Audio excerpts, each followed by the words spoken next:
Hello viewers, welcome back to my channel. আর কিছুক্ষণ মাত্র তারপরে নিউ ইয়ার শুরু হয়ে যাবে।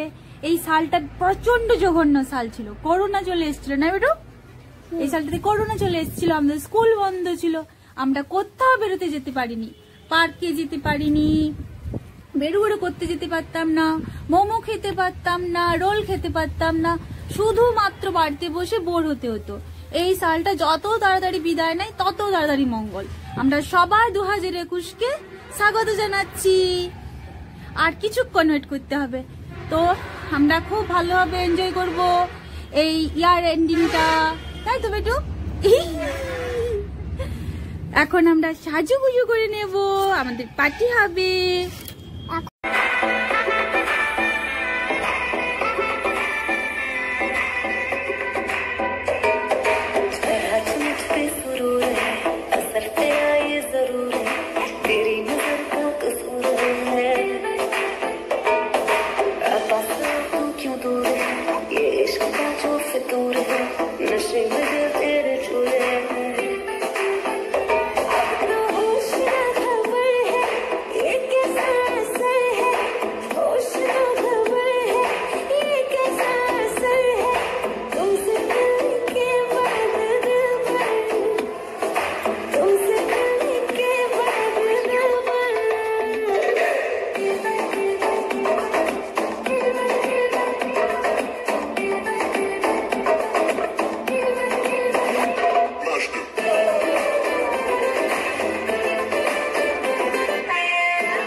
শুধু সাজুগুজু করলেই তো হবে না, খাওয়া দাওয়া করতে হবে।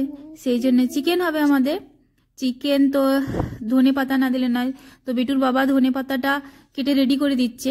মাংস টাংস সমস্ত কিছু আনা হয়েছে, আমি মেরিনেট করে নিয়েছি। একটু পকোড়া ছাঁকা হবে, বেটুর আসলে পকোড়া খেতে খুব পছন্দ, তার জন্য ঝাল ছাড়া একটু পকোড়া হচ্ছে। আর এদিকে পাশের উনুনটাতে আমি মাংস কষে রেখেছি, কষা হয়েই গেছে, একটু জল দিয়ে ফোটানোটা বাকি আছে। বেশ কষা কষা করে মাংস হবে আর পকোড়া হবে, আর বেশি কিছু না। রুটি করা হয়েছে, কারণ খুব রিচ এই কদিন ধরে খাওয়া হচ্ছে, সেই জন্য আর অন্য কিছু হলো না। তো পকোড়াগুলো বেশ স্পাইসি ক্রাঞ্চি হয়েছিল কিন্তু। আর পকোড়া হয়ে যাবার পরে মাংসটা দেখছি বেশ গ্রেভিটা খুব টকটকে হয়েছিল, দ্বিগুণ করেছিল পুরো গ্রেভিটা, দারুণ বানিয়েছিল কিন্তু, বেশ সুন্দর লাগছিল খেতে, ভালো হয়েছিল আর কি। আর পকোড়াটা আমি বানালাম, সেটাও খুব ভালো হয়েছিল।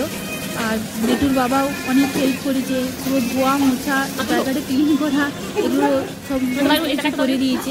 আমি দেখছি হালকা হালকা করে একটু ঠান্ডা লাগছে, মানে রাত্রে অনেক হয়ে গেছিলো, আমি সোয়েটারটা পরেই নিলাম, কি আর করবো। আর এদিকে এই মাংসটা হয়ে গেলেই আমাদের সময় ঘনিয়ে আসছে, আর কয়েকক্ষণে মুহূর্ত বেটু পর্যন্ত জেগে আছে কেক কাটার জন্য। ওর মোমবাতি অনেকবার জ্বালা হয়ে গেছে, কেকটাও যে বানিয়েছিলাম সেটাও একটু খেয়েও ফেলেছে বেচারা।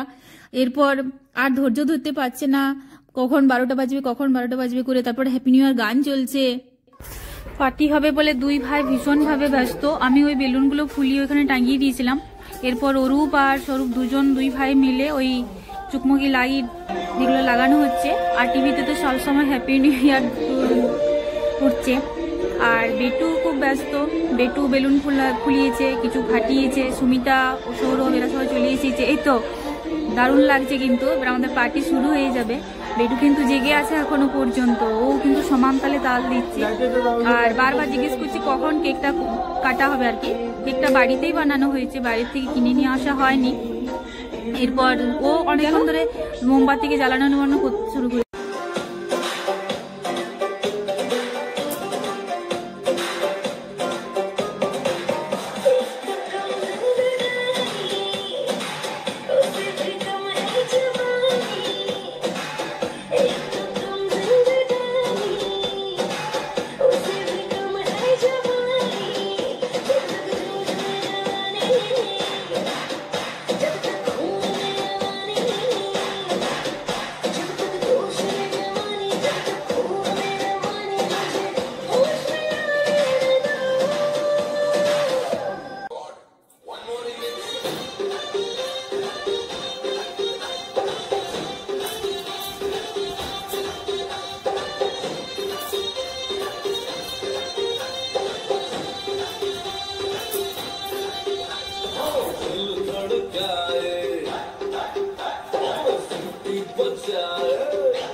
রেডি নিউ ইয়ার আমরা পিকনিক করতে যাচ্ছি শুশুনিয়াতে।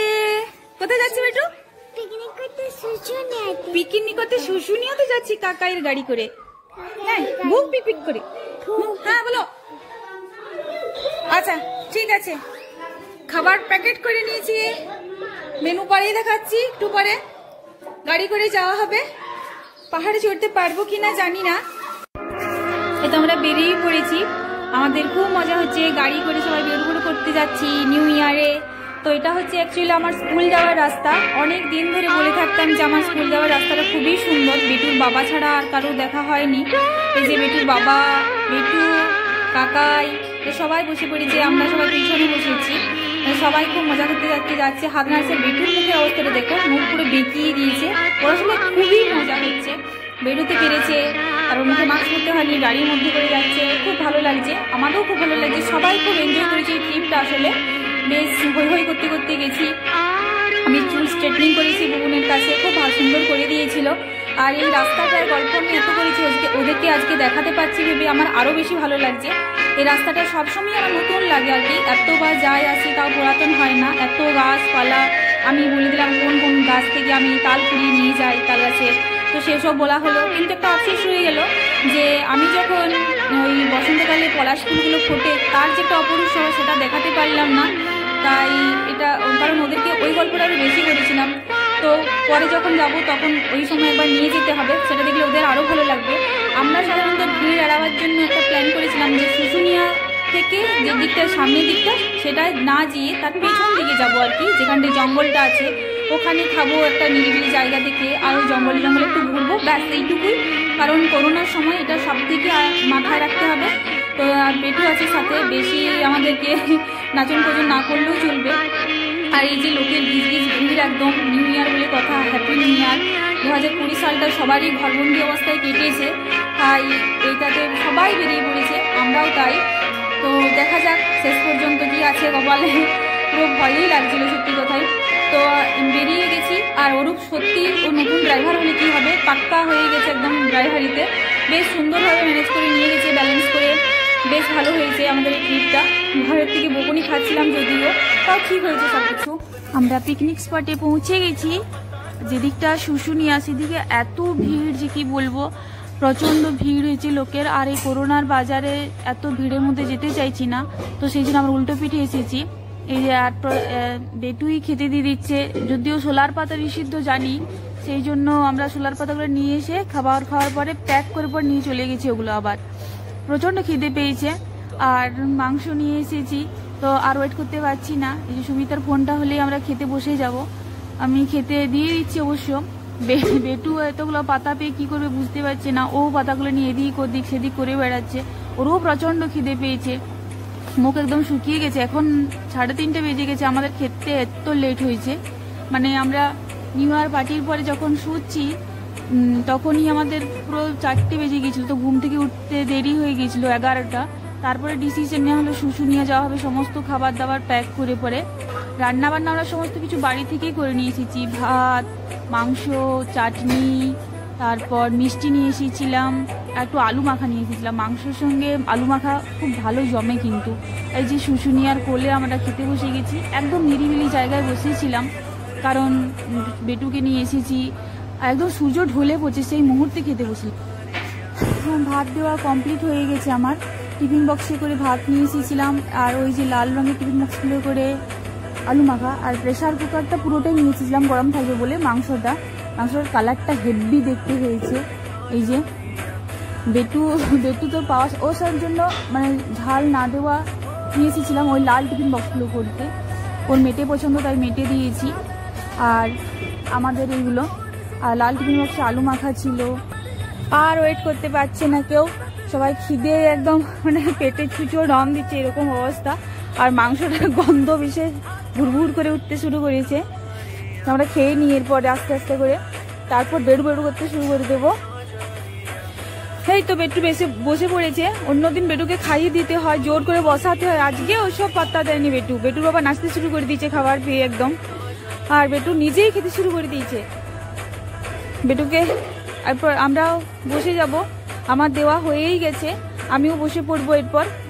আর এখানটা এত উঁচু নিচু জায়গাটা আছে, সরজমিন জায়গা খুঁজে পেলাম না। আমরা নিরিবিলি দেখতে যেয়ে এটাও পেয়েছি ভালোই, কিন্তু বড্ড উঁচু নিচু আছে, পাথরগুলো খেতে বসে পায়ে খুব লাগছিল কিন্তু। আর বেটুর খুব মাংস পছন্দ হয়েছে, যেহেতু ঝাল দিই না, তারপর সেদ্ধ হয়েছে। আর সব থেকে বেশি যেটা হচ্ছে খিদে পেয়েছে। আমি সুমিতা সবাই বসে গেছি, মিষ্টিগুলো খুব ভালো আনা হয়েছিল, আর বাটি ভর্তি মাংস ছিল। আর এইটাতে আমড়া চাটনি ছিল, তারপর সে পিকনিক করতে গেছিলাম দেশের বাড়ি, সেখান থেকে আমড়া, কামরাঙ্গা আর টমেটো দিয়ে সবকিছু দিয়ে একটা চাটনি করেছিলাম। তো খুব সুন্দর হয়েছিল চাটনিটা, ঝালটাও ঠিকঠাক হয়েছিল, মিষ্টিগুলো বেশ সুন্দর ছিল খেতে। আমরা সবাই মিলে খেয়ে নিলাম। মাংসটাও বেশ সেদ্ধ হয়েছিল। আমি প্রেসার কুকারে একটু দিয়ে দিয়েছিলাম লাস্টে, তাই তো সৌরভ আগেই জল খেয়ে নিচ্ছে। এরপর আমরা একটু বেড়ু করতে যাব। আমাদের খাওয়া দাওয়া হয়ে গেছে, এরপর আমরা একটু বেরোবো আর কি। তার আগে বেটু একটু সাজুগুজু করে দিচ্ছি, ওই যে চুলের অবস্থা হয়েছে না, পুরো ঘেঁটে হয়ে গেছে। আর এই যে সৌরভ, তারপরে আমার কুটু, অরূপ, এরা সবাই মিলে ডিসিশন নিচ্ছে যে কোন দিকে যাবে ঘুরতে, কোন দিকে লোকজন কম আছে। কিন্তু তার কি আর উপায় আছে, তার দিকে লোকে ভর্তি। আর এই করোনার অবস্থায় কোনো দিকে ঠিকঠাক জায়গা খুঁজে পাওয়া যাচ্ছে না। এই জঙ্গলটা বেশ সুন্দর, শাল গাছ আছে, এরা এইসব আছে। আমরা একটু ফটো তোলার জন্য, পোজ দেওয়ার জন্য বেরিয়ে পড়েছি। আর মেয়েদের বলতে তো কোনো মোটেই পছন্দ হচ্ছে না, এত পোজ দিয়েও শেষে যখন আমাদেরকে ডাকছে যে তোমাদেরকে ছেড়ে পালিয়ে যাবো, তখন আমরা ব্যাক করেছি আর কি। আমি, সুমিতা, বুবুন সবাই মিলে বেরিয়ে গিয়েছিলাম। আর বেটু খুব বলছিল যে আমাদের সাথে আসবে, কিন্তু এটা ছিল আমাদের লেডিস বেডরুম, তাদের বেটুকে সাথে নিয়ে ওর বাবার সাথে ছেড়ে দিয়েছি, দিয়ে আমরা নিচে কেচে ঘুরে বেড়াচ্ছিলাম জঙ্গলে জঙ্গলে। সত্যি বিশাল ভালো লাগছিল দিন। কিন্তু এরপর বেটুকে বলা হলো বেটু সোয়েটার টোয়েটার সমস্ত কিছু পরে নিতে হবে, কারণ অলরেডি 4:30 5টা বাজছে, সূর্য একদম ঢুলে পড়েছে, ঠান্ডাও বেশ লাগছে। বেটুর বাবাকেও বলছি সোয়েটার পরে নিতে, না হয় ঠান্ডা লেগে গেলে বাড়ির লোকের কাছে আচ্ছা করে ঝাড় পাওয়া যাবে। এই যে সূর্য একদম পাহাড়ে করে ঢুলে পড়ছে, এটা খুব ভালো লাগে। আমরা একটু জঙ্গলে জঙ্গলে ঘুরে আসবো আর কি। শুধু সোয়েটার পরলেও হবে না, মাস্ক অবশ্যই পরে নিতে হবে, কারণ করোনা টাইম, তাই সবাই আমরা মাস্ক পরে নিয়েছি, সোয়েটার পরে নিয়েছি। এরপর বেরিয়ে পড়লাম। এই জঙ্গলটা খুব সুন্দর, কিন্তু পাহাড়ি রাস্তা তো একটু পাথর আছে, তার জন্য অসুবিধা হচ্ছিল। এই যে সবাই হাত ধরে করে আসছে করে মাস্ক পরে, খুব মানুষ হচ্ছে সবাই। আর এদিকে বেটু আর বেটুর বাবা আসছে, ওরা একটু এগিয়ে গেছে। আমাদের এই ঘোরাটা সত্যিই খুব ভালো হয়েছিল, কিন্তু বেটু একবার করে বলছিল ওর পায়ে ব্যথা হয়ে যাচ্ছে। তো হবেই তো, কারণ এত ছোটো আর এই রাস্তাতে চলা একেবারেই অভ্যেস নেই, তোকে কোলে নিতে হচ্ছিলো মাঝে মধ্যেই। আমি তো নিতে পারছিলাম না, বাবার কোলে কাকাই কোলে একবার করে চেপে যাচ্ছিলো। অনেকে বাইকে নিয়ে যাচ্ছিলো, টোটো নিয়ে যাচ্ছিলো। তখন মনে হচ্ছিল বাবা এই রাস্তাটার মধ্যে যেতে পারলে এইভাবে খুব ভালো হতো যদি আমরা গাড়িটা নিয়ে আসতাম। কিন্তু খাওয়ার পরে হাঁটা হচ্ছে তো, এটা একটা প্লাস পয়েন্ট এটাই যে মাংস মাংস সমস্ত কিছু হজম হয়ে যাবে, আর আমাদের এক্সারসাইজটাও হয়ে যাচ্ছে খুব সুন্দর। বেটু হাত ধরে নিয়েছে, বেটু কিছুতেই হাত ধরতে চাইছিল না, বলছে বাবার হাত ধরে যাবো। আমি অনেক করে বললাম বেটু আমার হাতটা ধর, ধরেছে যা হোক করে। মাস্ক খুলে দিচ্ছে একবার করে সবাই। আমরা মাঝখানে একটু ব্রেক নিয়েছি, আর এখানে বলে দিচ্ছি বেটু তুই যা পারবি কর, কিন্তু ওকে ছেড়ে দিলে ও এক কাণ্ড করে বসছে, পাথরগুলো নিচ্ছে হাতে আর সেগুলো ছুঁড়ে দিচ্ছে। কারো গায়ে যদি লেগে যায় না, তাহলে এই অবস্থায় একটি মারও মাটিতে পড়বে না কিন্তু। আর এই পাথরগুলো যদি একবার করে আমার দিকে ছুটছে, একবার করে কাকিমণির দিকে ছুটছে, সে চাই ঠিক হলো, কিন্তু রাস্তার লোক যাচ্ছে তাদের দিকেও ছুঁড়ে দিচ্ছিল। তারপরে ওকে আবার ভুলিয়ে শুলিয়ে ওর কাকায় কাঁধে নিয়ে নিচ্ছে একবার করে, নাহলে ওর বাবা একবার করে পিঠে নিচ্ছে। আর আমরা তো তিনজন একদম গল্প করতে করতে সব কিছু ভুলেই যাচ্ছি। বেটু বেশ মজা পেয়ে গেছে। সেদিন একটা পিকনিক হলো, আজকে একটা শুশুনিয়া পিকনিক হলো। আসলে শুনেছে মা এই রাস্তা দিয়ে স্কুল যায়, ওর বেশ ভালো লেগেছে শুশুনিয়াটা। বেটুই বেশ ভালো আছে, চেপে গেছে বাবার পিঠে অলরেডি। আর ও অনেকদিন বাড়ির বাইরে বেরোয়নি, তাই জন্য মাস্ক পরতে হয়নি। আমরা যেদিকে গেছিলাম আগের বাড়ি, দেশের বাড়িতে পিকনিক করতে, ওখানে তো মাস্ক পরার কোনো বালাই ছিল না, কারণ যে কজন আছি নিজেদের মধ্যে আছি, আর ফাঁকা জায়গার মধ্যে পিকনিক হচ্ছিল নদীর তীরে। কিন্তু এটা তো শুশুনিয়া, এখানে তো লোকের গিজ ভিড় প্রচণ্ড। আমরা যতই ফাঁকা এলাকা দেখি না কেন, রাস্তা যখন চলছি তখন তো লোকজন আছে, মাস্ক তো পরতেই হচ্ছে। এই পিঠে চাপিয়ে নিয়ে মাস্ক পরে যাওয়া চারটিখানি কথা নয়। একবার করে কাকাইয়ের কাঁধে চাপছিল, আর একবার করে বাবার পিঠে। আমাকে অবশ্য কোলে নিতে হয়েছিল, আমি আর কোথায় পার পাবো, কিন্তু পায়ে প্রচণ্ড অসম্ভব ব্যথা করছিল। হ্যাঁ, বেটু একদম জ্যাকেট ফ্যাকেট পরে রেডি, পরতে কিন্তু চাইছিল না। ও জ্যাকেট বলে কি হয় জানি না, আর মাস্ক পরে দম বন্ধ হয়ে আছে সত্যি, বেশিক্ষণ একেবারেই পরা যায় না। আর অনেক দিন পরিনি, অনেক দিন করোনাকে কোনো পাত্তাই দিইনি, হঠাৎ করে যেতে হচ্ছে, ভালো লাগছিল না। আর আমরা মাঝে মধ্যে ফটো তুলতে দাঁড়িয়ে পড়ছিলাম, সে কি ইরিটেটিং অবস্থা। আমরা এরপর ফিরে যাব। এখানে কি হয়েছিল, ওই আদিবাসীদের খুব সুন্দর ধামসা মাদল বাজাচ্ছিল আর নাচও হচ্ছিল, কিন্তু তো ওদের ওই ইনস্ট্রুমেন্টগুলো বেশ ভালো লাগে, ওই ঢাক ঢোলক যেগুলো নিয়ে আসে, কি নাম ঠিক আমি বলতে পারবো না। এরপর আমরা গাড়িতে সবাই বসে গেছি, এই যে সুমিতা বসে গেছে, বেটু বসে গেছে, এদিকে ওর সৌরভ কাকা বসে পড়বে, এরপর বেটুর বাবাও বসে পড়েছে, ওর বোনারাও বসে পড়বে। আমরা এরপর বাড়ির পথে ফিরে যাব। আমাদের হ্যাপি নিউ ইয়ার সত্যি খুব ভালোভাবে কাটলো, বাড়ি বাড়িতে বেশ ফিরে গেছিলাম, আর খুব ভালো লেগেছে সবারই এই পিকনিকটা আমাদের।